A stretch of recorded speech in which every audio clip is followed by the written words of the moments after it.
el expresidente de la UNE, dirigente docente, el compañero Gilbert Mina. Gilbert, se ha aprobado una ley, está aprobada por parte de la Asamblea. Ahora, la gran esperanza es de que el gobierno no la vende. Pero podemos hablar del alcance que tiene esta ley. Muchas gracias, muy buenos días. Un saludo a mis maestros, a mis maestras y al pueblo de Esmeralda. Sí, es un proyecto de ley presentado a través de la Asamblea, aprobado, pero que también tiene que ver con la lucha de este magisterio, con la lucha de una UNE que siempre ha estado en las calles peleando para que se apruebe esta ley. Y que no ha sido de ahorita, sino que ha sido una pelea desde hace 4 años. Pero también tenemos que reconocer que hay cosas importantísimas en esta ley que van a beneficiar a todo el sector del magisterio. En ese marco podemos hablar, por ejemplo, ahorita estamos hablando del teletrabajo. Ya está enmarcado en la ley, que significa que aquel maestro que por A o B razón tiene alguna dificultad de enfermedad puede solicitar el teletrabajo, presenta la documentación del caso y puede hacer uso de este teletrabajo. Pero hay otras cosas más importantes. Mire, aparte del sueldo, que es bueno porque por fin se va a reconocer la labor del docente, no como queremos, pero algo hay. El hecho de que ahora un docente ingrese con 2 salarios .5 al magisterio, es decir, con $1,000, y a medida ingresa, ese es el punto de partida. Y luego se van tomando los años de servicio, los títulos, es decir, se va a valorizar en algo. Y también este proyecto de ley presenta 10 categorías, pero también hay algo importante. El hecho de que ahora usted con 300 aportaciones o 30 años de servicio se puede jubilar sin importar el límite de edad. Eso también es importante y es un anhelo de esta organización, de la UNA, como también de los maestros. Claro, y no se lo ha podido hacer y ahora está en la mano del presidente. Pero mire, hay unas cosas importantes que muchas veces nosotros no lo estamos tomando en cuenta, como es el hecho, por ejemplo, del pago de horas complementarias, que está en la ley en el artículo 118 del proyecto de ley. ¿Qué significa? Que aquel maestro que trabaje más de las 8 horas, el patrón está obligado a reconocer esa hora. Si yo tengo que trabajar 9, 10 horas, presentaré mi documentación y el distrito tendrá que pagarme las 2 horas complementarias. Eso no me lo estoy inventando, eso lo dice la norma que va a ser aprobada y ojalá sea así por parte del presidente de la República. Se habla de horas extra. Horas extra, horas complementarias. El hecho, por ejemplo, también de la creación de los TES en esta pandemia. Mire, los TES jugaron un buen papel en aquellas instituciones que la tienen, pero hay otras instituciones que no tienen, pero también con esto se le va a dar trabajo a quién, al trabajador social, al psicólogo educativo, es decir, van a poder complementar a la educación dentro del sistema educativo. Y otra cosa que también es muy importante, Fabricio, es el hecho de que ahora se pueden hacer los cambios que antes se le llamaban los cambios mutuos. Ahora ya lo podemos hacer, es decir, si yo estoy en Quinindé y usted está en Esmeralda, pero estamos en la misma categoría, ¿verdad? Ganamos el mismo sueldo.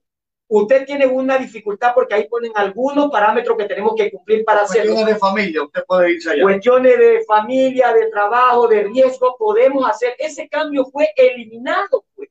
Eso también tenemos que nosotros considerar que este proyecto de ley lo está planteando, como el hecho de la creación de una universidad de la educación, donde el docente se va a capacitar directamente en educación. Entonces, son cosas importantes que recoge este proyecto de ley presentado y aprobado por la Asamblea, que ahora está en manos del señor presidente de la República. Ahora, también los ascensos se dan de inmediato, ya no habrá que hacer curso como se lo estaba haciendo, o cómo se elaboró y se hizo toda una situación ahí para que el maestro no pueda permitir ascender de categoría. Ahora se lo hace de manera directa. A ver, no, hay que cumplir con algunas normas como son los cursos, aprobar ciertas horas, es decir, los lineamientos están planteados. Lo que la ley plantea es que por una vez se van a reconocer los años de servicio, que eso también fue negado o fue excluido de la famosa ley que dice como una recategorización. Y lo más, o sea, y lo bueno de esto es que le permite al maestro que cada vez que se supere, cada vez que estudie, cada vez que saque algún nivel,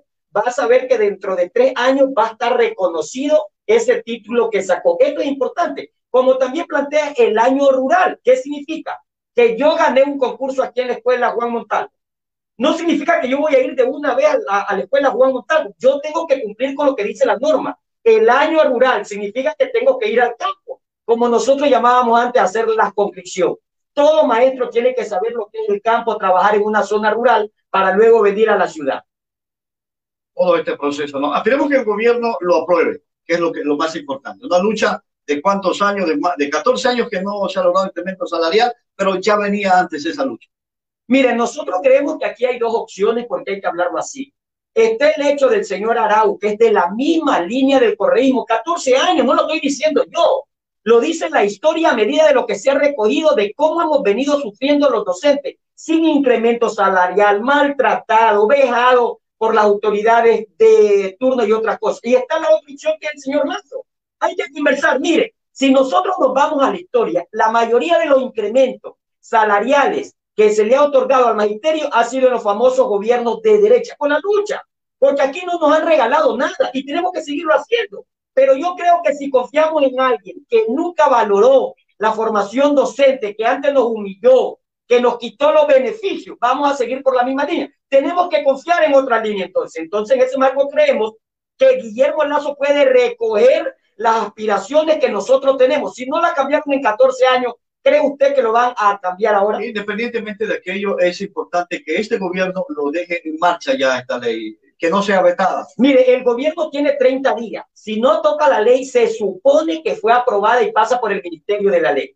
Caso contrario, él tendrá que ponerle sus observaciones y tendrá que mandarla a la Asamblea. Nosotros aspiramos y creemos que este gobierno debe de sensibilizarse en el marco de aprobar la ley, porque es un beneficio para todos. Es algo que va a beneficiar no solamente a los docentes, sino a los padres de familia, a los estudiantes, a la comunidad educativa. Por eso seguimos luchando y hago un llamado a los maestros para que sigamos a través de las redes pidiéndole al señor presidente que por favor la apruebe, que no la vete, que no vea objeciones, es decir, que no le dé más tiempo a una ley que nosotros hemos esperado por más de 14 años. Caso contrario, le va a tocar al nuevo gobierno y nosotros vamos a tener que seguir luchando para que se apruebe la ley. Ojalá sea aprobada por Lenín Moreno. El tema ahora va a ser de financiamiento, porque se dice que el Ministerio de Educación y de Salud, en este caso, son los recortes de presupuesto y no tienen.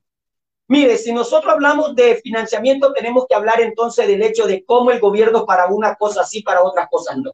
Y estamos hablando en el hecho de incrementar sueldos y salarios, porque esto ha hecho con las Fuerzas Armadas, esto ha hecho con la policía. Mi pregunta es, yo no tengo nada en contra de las Fuerzas Armadas, porque es un sector que brinda la seguridad en la frontera y en otros aspectos.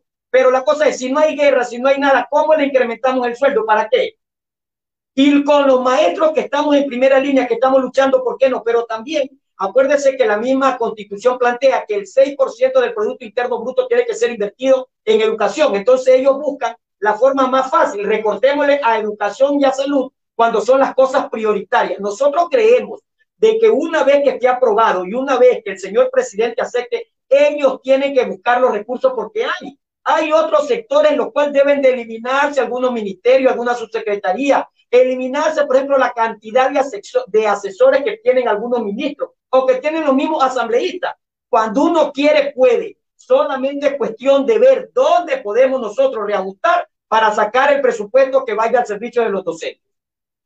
Está culminando prácticamente el año lectivo. Ahora viene el supletorio, viene la junta de cursos. Allá todo es un proceso. ¿Qué criterio le merece en medio de todos los problemas y todas las eliminaciones, las limitaciones este año o cómo se lo ha venido desarrollando hasta el momento? Mire, primero tenemos que seguir diciendo que la época de Rafael Correa, y perdón, es que hay que nombrarlo, fue la peor época. Ahora se le regala al estudiante la nota como usted no tiene idea. Ahorita acabaron de llegar un alineamiento que plantea que aquellos estudiantes que no han sido contactados tenemos que buscarlos. Si lo buscamos, lo contactamos, priorizamos las actividades, Fabricio, le damos, ese estudiante se queda para su supletorio remedial. Alguien que no ha aparecido en todito el año.